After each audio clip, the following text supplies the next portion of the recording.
ಯಾರೇನೇ ಅಂದರೂ ಎಷ್ಟೇ ಟೀಕೆ ಟಿಪ್ಪಣಿ ಮಾಡಿದರೂ ಕಾಲೆಳೆದರೂ ಯಾವುದಕ್ಕೂ ತಲೆ ಕೆಡಿಸಿಕೊಳ್ಳದೆ ಉಫ್ ಎಂದು ಮುಂದೆ ಸಾಗುವುದು ಬಹುಮುಖ ಪ್ರತಿಭೆ ನಿವೇದಿತಾ ಗೌಡ ಅವರ ಮೂಲಗುಣ. ಯಾರೇ ಕೂಗಾಡಲಿ ಬಾತ್ರೂಮ್ ಅಲ್ಲಾಡಲಿ ಎನ್ನುವ ವ್ಯಕ್ತಿತ್ವವನ್ನು ರೂಢಿಸಿಕೊಂಡಿರುವ ನಿವೇದಿತಾ ಗೌಡ ಸದ್ಯ ತಮ್ಮ ಬದುಕಿನಲ್ಲಿ ಹೊಸ ರಾಜಕುಮಾರನನ್ನು ಎದುರು ನೋಡುತ್ತಿದ್ದಾರೆ. ಹೌದು, ನಿವೇದಿತಾ ಗೌಡ ಸದ್ಯಕ್ಕೆ ಹೊಸದೊಂದು ವಿಡಿಯೋವನ್ನು ತಮ್ಮ ಸೋಷಿಯಲ್ ಮೀಡಿಯಾದಲ್ಲಿ ಹಂಚಿಕೊಂಡಿದ್ದು, ಆ ವಿಡಿಯೋ ಜೊತೆ ಅವರು ಬರೆದುಕೊಂಡಿರುವ ಸಾಲುಗಳು ಸದ್ಯ ಅನೇಕರ ಗಮನವನ್ನು ಸೆಳೆಯುತ್ತಿವೆ. ಸಿಂಹಾಸನ, ಕಿರೀಟ ಮತ್ತು ರಾಜ್ಯವನ್ನು ನನಗಾಗಿ ತರುವ ವ್ಯಕ್ತಿಯ ನಿರೀಕ್ಷೆಯಲ್ಲಿ ನಾನು ಇದ್ದೇನೆ ಎಂದು ನಿವೇದಿತಾ ಗೌಡ ಹೇಳಿದ್ದಾರೆ. ಕಿರೀಟ, ಚಪ್ಪಾಳೆ ಮತ್ತು ನೇಲ್ ಪೇಂಟ್ ಎಮೋಜಿಗಳನ್ನು ಹಾಕಿದ್ದಾರೆ. ನಿವೇದಿತಾ ಗೌಡ ಅವರ ಈ ಬರಹವನ್ನು ಕಂಡು ಅನೇಕರು ಕಕ್ಕಾಬಿಕ್ಕಿಯಾಗಿದ್ದು, ನಿವೇದಿತಾ ಗೌಡ ಅವರ ಬದುಕಿನಲ್ಲಿ ಹೊಸ ವ್ಯಕ್ತಿಯ ಪ್ರವೇಶವಾಗಿರಬಹುದು ಎನ್ನುವ ಅನುಮಾನವನ್ನು ವ್ಯಕ್ತಪಡಿಸಿದ್ದಾರೆ. ಯಾರು ಆ ರಾಜಕುಮಾರ ಎನ್ನುವ ಪ್ರಶ್ನೆಯನ್ನು ಕೇಳುತ್ತಿದ್ದಾರೆ. ಚಂದನ್ ಶೆಟ್ಟಿ ನೆನಪುಗಳನ್ನು ಸಂಪೂರ್ಣವಾಗಿ ಮರೆತು ನಿವೇದಿತಾ ಗೌಡ ಮತ್ತೊಮ್ಮೆ ಪ್ರೀತಿಯಲ್ಲಿ ಬಿದ್ದಿದ್ದಾರೆ ಎಂದು ಚರ್ಚೆಯನ್ನು ಕೂಡ ಮಾಡುತ್ತಿದ್ದಾರೆ.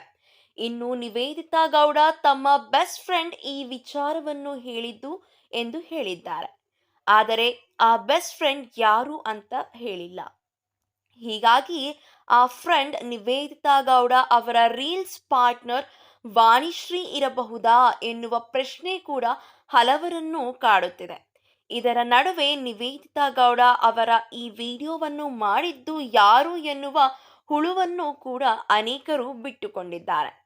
ಮತ್ತು ಕೆಲವರು ನಿವೇದಿತಾ ಗೌಡ ಅವರ ಈ ರಾಜ್ಯ, ಸಿಂಹಾಸನ, ಕಿರೀಟದ ಮಾತುಗಳನ್ನು ಕೇಳಿ ನಿವೇದಿತಾ ಗೌಡ ಅವರ ನಿರೀಕ್ಷೆ ತುಂಬಾನೇ ದೊಡ್ಡದಿದೆ.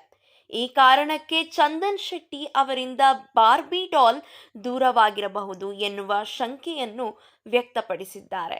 ಚಂದನ್ ಶೆಟ್ಟಿ ಅವರಿಗೆ ನಿವೇದಿತಾ ಗೌಡ ವಿಚ್ಛೇದನ ನೀಡಲು ಈ ನಿರೀಕ್ಷೆಗಳೇ ಕಾರಣ ಇರಬಹುದು ಎನ್ನುತ್ತಿದ್ದಾರೆ.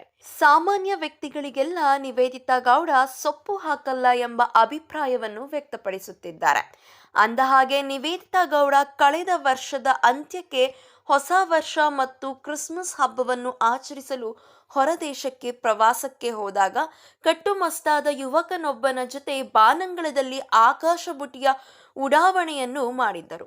ತಮ್ಮ ಮನದ ಆಸೆ ಆಕಾಂಕ್ಷೆಗಳೆಲ್ಲ ಈಡೇರಲಿ ಎಂಬ ಪ್ರಾರ್ಥನೆಯನ್ನು ಮಾಡಿದ್ದರು. ಹೀಗಾಗಿ ಬಹುಶಃ ಆ ಸಿಕ್ಸ್ ಪ್ಯಾಕ್ ಸುಂದರನೇ ನಿವೇದಿತಾ ಗೌಡ ಬದುಕಿನಲ್ಲಿ ಬಂದಿರಬಹುದಾ ಎಂಬ ಚಿಂತೆ ಕೂಡ ಅನೇಕರಲ್ಲಿ ಈಗ ಮನೆ ಮಾಡಿದೆ. ಇನ್ನುಳಿದಂತೆ ರೀಲ್ಸ್ ಮಾಡುವ ಅಭ್ಯಾಸ ಹೊರತುಪಡಿಸಿದರೆ Nivedita Gowda boys versus girls ಕಾರ್ಯಕ್ರಮ ಸೇರಿ ಕೆಲ ಚಿತ್ರಗಳಲ್ಲಿ ತಮ್ಮನ್ನು ತೊಡಗಿಸಿಕೊಂಡಿದ್ದಾರೆ. ಆ ಪೈಕಿ ಮುದ್ದು ರಾಕ್ಷಸಿ ಕೂಡ ಒಂದು. ಈ ಚಿತ್ರದಲ್ಲಿ ಮಾಜಿ ಪತಿ ಚಂದನ್ ಶೆಟ್ಟಿ ಜೊತೆ ನಿವೇದಿತಾ ಗೌಡ ತೆರೆ ಹಂಚಿಕೊಂಡಿದ್ದಾರೆ. ಈ ವರ್ಷ ಈ ಚಿತ್ರ ತೆರೆಗೆ ಬರುವ ನಿರೀಕ್ಷೆ ಇದೆ. ಇದೇ ರೀತಿಯ ಸಿನಿ ಅಪ್ಡೇಟ್ಸ್ಗಾಗಿ ಈ ಕೂಡಲೇ ನಮ್ಮ ಚಾನಲ್ನ ಸಬ್ಸ್ಕ್ರೈಬ್ ಮಾಡಿ, ಹಾಗೆ ಪಕ್ಕದಲ್ಲಿ ಕಾಣುವಂತಹ ಬೆಲ್ ಐಕನ್ನ ಕ್ಲಿಕ್ ಮಾಡಿ.